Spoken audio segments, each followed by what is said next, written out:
What's up everybody? I promised the homie Michael that I would get back to making videos about what's going on in our stock market, so that's what we're going to do today. You're watching Sekidar, and here's what's going on in our market with regards to IPOs at the start of July 2021, going into the rest of the month. Now before we continue, we'd just like to remind you that this channel is meant for general education purposes only and isn't meant to replace the legal or financial advice from a paid professional. No mention of any stock on this site should be taken as financial advice since we can't know what kind of security best suits your needs and your goals. We're really just trying to do our part to let you know what your options are while you're living over here. Now for that reason, we would love it if you could do us a solid, like this video and subscribe to the channel and share our videos around so we can build resources as a community together. For everybody who's been with us for time, we really appreciate your viewership. Thank you for sticking with us and contributing to our goal of 1,000 subscribers by the end of this year. In any case, let's get to the guts. Alright, so a big thing that my guy Michael asked us to make a video about is the upcoming IPO of Kakao's financial firm, Cacao Bank. Now if you're new to the game, IPO stands for Initial Public Offering, and it refers to the first time that a company decides to sell stock on the market. At present, Cacao Bank is still a subsidiary of Kakao Corp, which means that ownership shares are private and not available for direct purchase to retail investors. Once the IPO occurs, anyone with an investing account will be able to buy shares of the stock whenever they want. Now there are a number of considerations that go into determining whether or not a company wants to IPO, many of which we go over in our video from last year on Big Hit's IPO, which you could watch by clicking the button in the top right hand corner right now. But given that Cacao Bank has up to this point been a subsidiary of Kakao Corp, their IPO is a little bit different from Big Hit's IPO. On top of that, some people may actually think that this is a spin-off where current shareholders automatically get shares of the new stock, and that is simply not the case. Now before we get into the news, I just want to go over the difference between the two, i.e. spin-offs and IPOs. See, while an IPO and a spin-off both bring new companies to the market and create new ownership stock for those companies, they're different in that spin-offs refer to the creation of a new company that has already been operating within a larger corporation, which has itself decided to split their subsidiary off while retaining the ownership rights of current shareholders. That is to say, the original corporation organized their subsidiary as an independently run company, debuts it on the market, and from that point on, shareholders of the parent organization would also be issued shares of the newly created company proportionate to their ownership of the parent company. Now a really good example of this happened just 1 month ago when LG Corp spun off 5 of their affiliates under a new holding company called LX Holding. So if you see that on a market, that's basically what it is.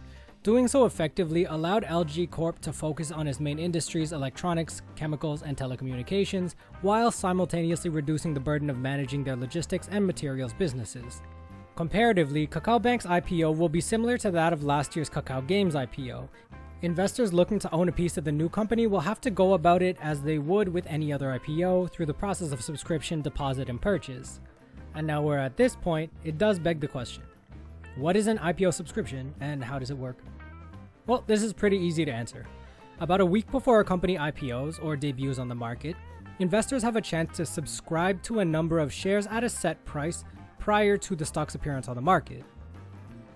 This gives the company and the underwriting banks the opportunity to gauge the demand for the stocks and price them accurately. Let's say, for example, a company called EFLTJYMBENG is trying to raise 45 billion won by selling new shares. The underwriters evaluate the company and determine that 10 million new stocks at 4,500 won per share is reasonable. They get to promoting the IPO and selling subscriptions. Now at this point, a few things could happen. 1. The IPO is perfectly subscribed. This would mean that of the 10 million new shares, investors would subscribe to all 10 million of them. In this case, the company makes their 45 billion, the underwriters take their cut, and every investor gets their share that they subscribe for. This is the baseline for what one may consider a successful IPO. Now a negative case, and our second possibility, is that the IPO is undersubscribed. Maybe the bank does a bad job of promoting the IPO and the company. Maybe investors think that ELFTJYMPENG is a stupid name attached to a stupid company and they don't want to chance their money on something like that. Or maybe the company itself has ugly financials, limited potential, or any number of problems that make investors lose interest in an IPO for the stated price.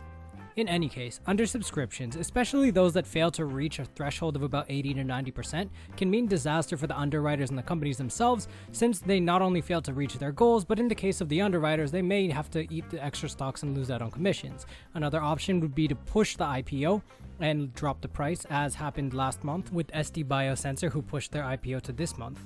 In any case, in the case of an undersubscription, underwriters may aim to reduce the price of the stock to pull in more subscriptions. And ultimately, that's an unideal outcome. Finally, the third option is that the IPO becomes oversubscribed. This is the best case scenario, and based on recent history, what I personally expect to see for the Cacao Bank IPO. In the case of oversubscription, a company that aims to sell, say, 10 million new shares manages to pull in subscriptions of over that amount.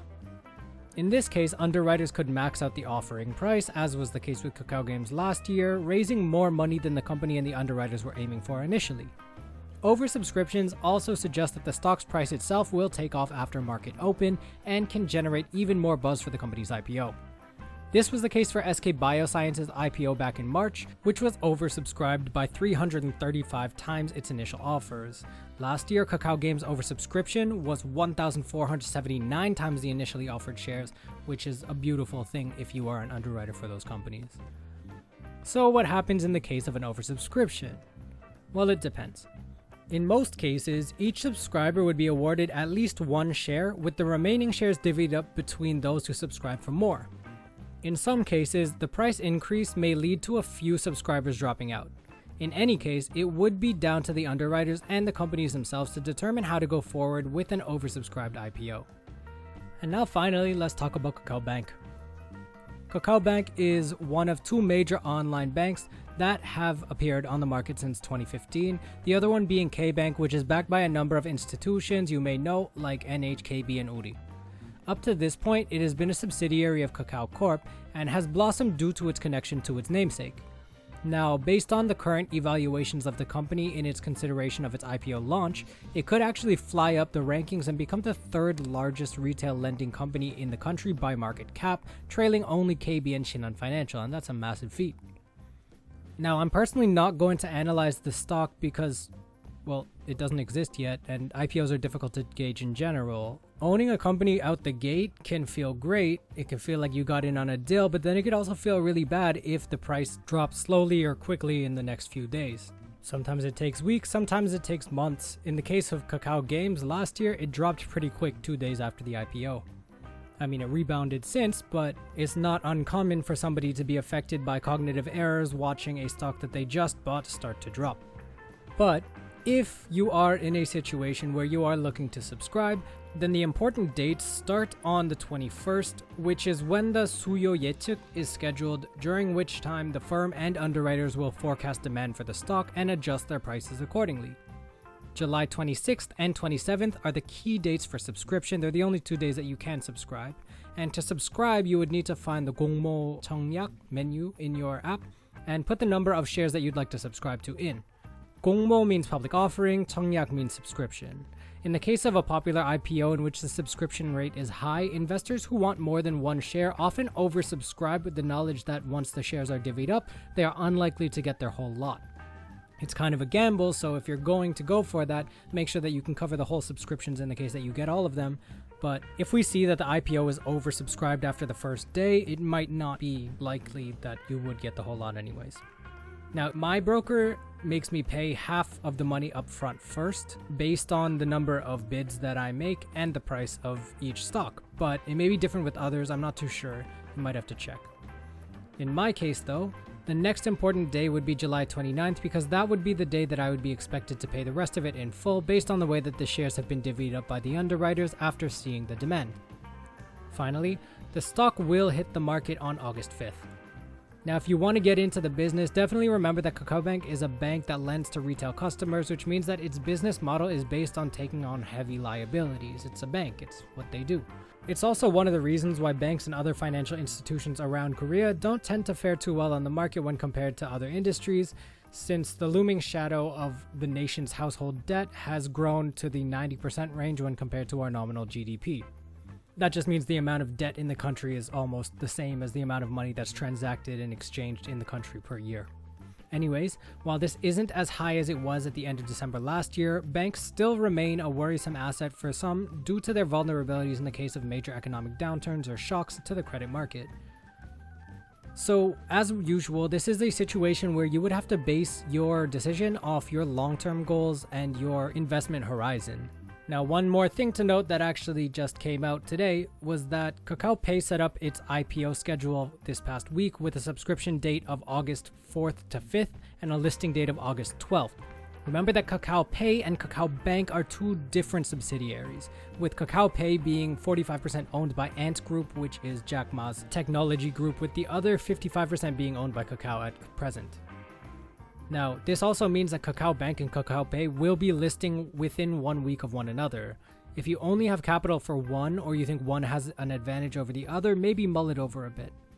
As part of that mulling though, you may also want to know that sandwiched in between these two mega IPOs is another extremely significant giant IPO, that of the video game developer Krafton, who are the business and brains behind the smash hit sandbox FPS game known as PlayerUnknown's Battleground. I actually don't even really know what the full name is, I just call it PUBG. Now, if you have money to play with and want to figure out how IPO subscriptions work between now and then, here are some companies hitting the market within the next few weeks that you may subscribe to, buy into, and practice the process with. Do we recommend gambling your money on businesses just to figure out how the IPO system works? Well, we don't recommend anything because we're not a financial institution. We're just out here dropping knowledge, but if you do want to do this, there is an opportunity to do so this Thursday and Friday, but again, whatever man, it's your money. Alright, this went a bit long, so that's it for me. We went through a lot today, but ultimately, I just hope this helped anyone who didn't understand what's about to happen or didn't know anything about it at all. If you've got any questions, feel free to drop them in the comment section below. Otherwise, let us know what your plans are in the coming weeks. Till next time, happy hunting.